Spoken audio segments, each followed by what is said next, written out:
Hey everyone, Sean here, Shock Surplus. I'm the founder of Shock Surplus, and for the past 10 years, all I've been doing is testing out these shocks on our own vehicles, on my own vehicles, selling a ton of them. We sell a lot of Bilstein, we sell a ton of Rancho. We have no brand loyalty whatsoever. We got Fox, we got King, we got Icon, Falcon, almost every shock under the sun for light trucks and Jeeps we sell. So right now we're just gonna talk about a lot of the questions that we get from people that only know about Rancho shocks because it comes on their Silverado or their Ford Super Duty. Maybe Rancho's all you've ever known. You're kind of wondering what else is out there. Bilstein gets compared to quite a bit. So we're just going to talk about Bilstein versus Rancho, kind of what to expect, what are the differences there. I hope this is informative. If you have any questions, hit us up in the comments. Also subscribe because we've got tons of these videos just outlining what to actually expect when you're riding on a Bilstein shock or when you're riding on an RS9000 adjustable shock and what it means to what it feels like in your butt in the truck. So from the very base level of these shocks, regardless of what they actually look like, you got to think about what is the internals working to slow down the vehicle suspension and how these dampers are actually working.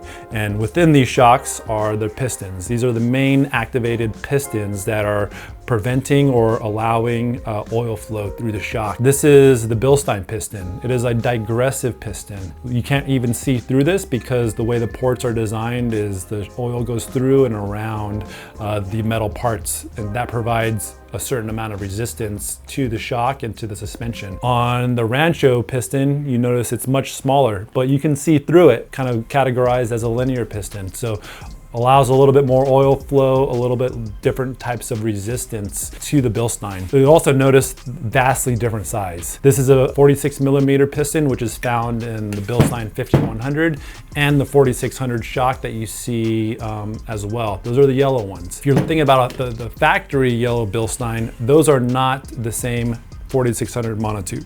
Just want to throw that out there.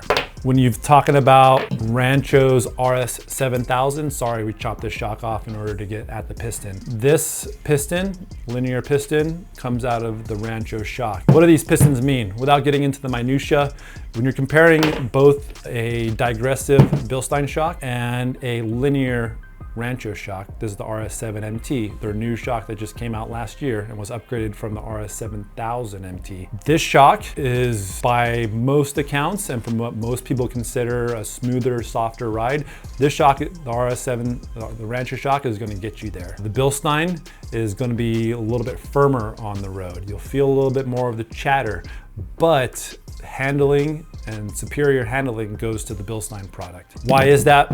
It's the piston design. More resistance out of the Bilstein piston means less give in that suspension, which produces tighter handling. But the con of that, more road feedback, a little bit more harshness, a little bit too firm for some people. Whereas the Rancho piston, more oil flow, less resistance, just a softer feel on the daily drive, rocky trails, but what they sacrifice is some handling. When you're talking about the RS9000, which is the adjustable shock, 9 settings of adjustment, full firm, full soft, this piston is in there, 32mm piston versus a 46mm piston in the Bilstein. Bigger shock, more oil. How much does that benefit the driver? This is a pretty old design. It's a tri-tube design, 3 tubes. We chopped up a shock to kind of show you. When you see here, this is the major outer tube here, and then the 2 smaller inner tubes here. The main piston is activating in that small tube,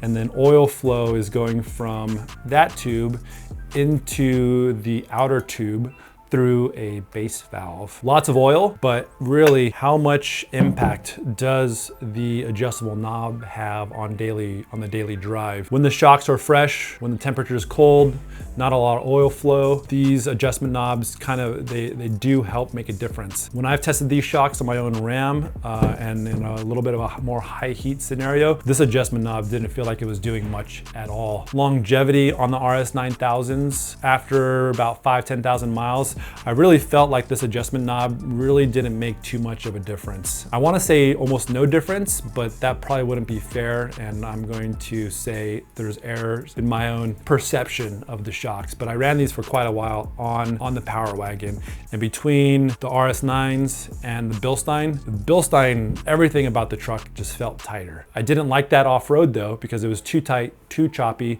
So the RS9000s were a good upgrade in that regard, where just more rocky trail stuff, everything felt just a little bit softer. So if you're looking for a softer ride, Rancho does seem to provide that, but where they do lack, and what I very much disliked, was Rebound in the Rancho 5000 and the 9000 product. This piston, you can't valve this piston for much rebound at all. And so part of the compression on a vehicle is eaten up by the coil springs or the leaf springs. And so the amount of damping on a piston like this doesn't have to be that adequate.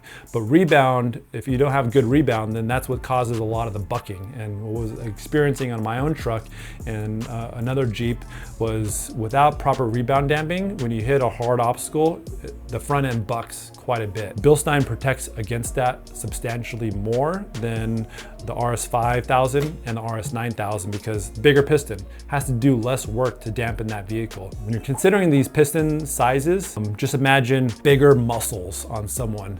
Someone with big muscles has to do a lot less work to stabilize something than someone with smaller muscles. So when you're thinking about identical terrain and stabilizing the vehicle, this bigger piston has to just do less work than this very small piston. So baseline behaviors, baseline design goes to the shock with the larger piston. So if you're interested in a Rancho product, we are recommending the RS7s for most applications that are available. The RS5000s are good on a budget, kind of considered economy performance. They get it done. A lot of people just trust in the Rancho brand because these have come on. These aren't the exact shocks that come on factory equipped Silverados, Ford Super Duties, other vehicles that come with white Ranchos from the factory. They aren't the exact same as the RS5000X. So those factory shocks are tuned by the OEs. Tenneco Rancho makes them according to spec, but then their aftermarket product addresses, a lot of the cons of the factory equipment. So still a good product, still will get it done, but in terms of comparing these shocks, the Bilstein is significantly different in feel compared to all of the Rancho products, and that's because of the digressive piston. The Rancho monotube shock gets close by basically identical piston size, but the design is a little bit different, which gives it the kind of overall softer feel. Realistically, it's only fair to compare the Bilstein 4600 and 5100 to the Rancho RS7MT due to kind of just piston size, package size. Bilstein product, it doesn't have adjustability. The Bilstein product and the RS7MTs are both monotube, single tube, whereas the RS5000s are twin tube. RS9000s are tri-tube. And that's really out of an aim to provide more oil capacity to prevent against shock fade. But in our experience, the drivers we kind of cater to and talk to, shock fade really isn't a big consideration. But vehicle stability and the low speed stuff is more of a concern than high speed or moderate speed and worrying about shock fade.